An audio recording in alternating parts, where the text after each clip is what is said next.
Oh, thank you. All right, nice little off-leash trip to the park today. These off-leash trips to the park are one of the most valuable things I can always do with the dog in dog training, because the off-leash trip to the park is letting me observe him and seeing what we're working with. You always want to observe. Biscuit! So there's a vibration and a recall. A solid sprint to me, which is always what you want to see. But most of dog training is just observing the dog and seeing what he defaults to,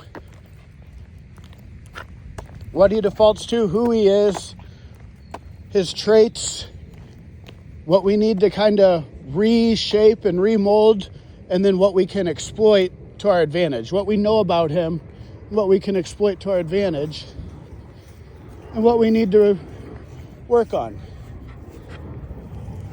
The off-leash trip to the park gives us that, because we're getting to see him in his natural state, where I'm not having to tug him around or anything like that. And he walks good, but anytime you get a leash on, it's not so much his idea. And I'm always just trying to get inside his mind to see who he is and what we really need to work on.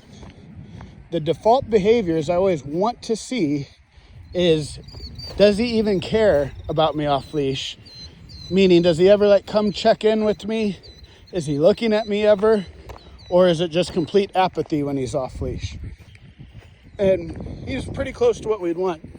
Pretty standard, which is he doesn't like getting more than 20 feet away.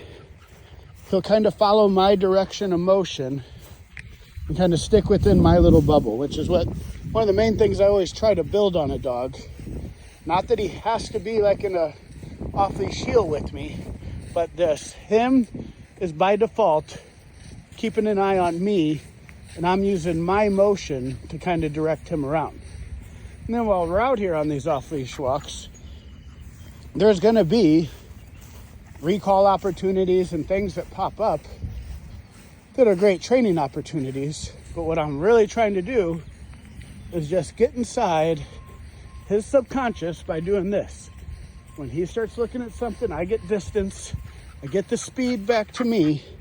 So I'm not telling him he has to come. I'm getting speed and getting him saying, oh, there he goes, I better go get him.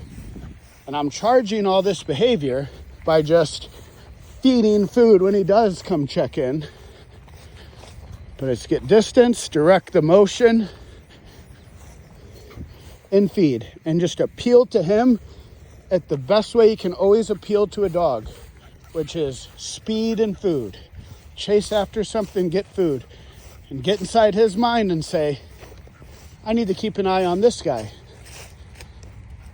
because he might try to get away from me. That's what we're always trying to get in his mind.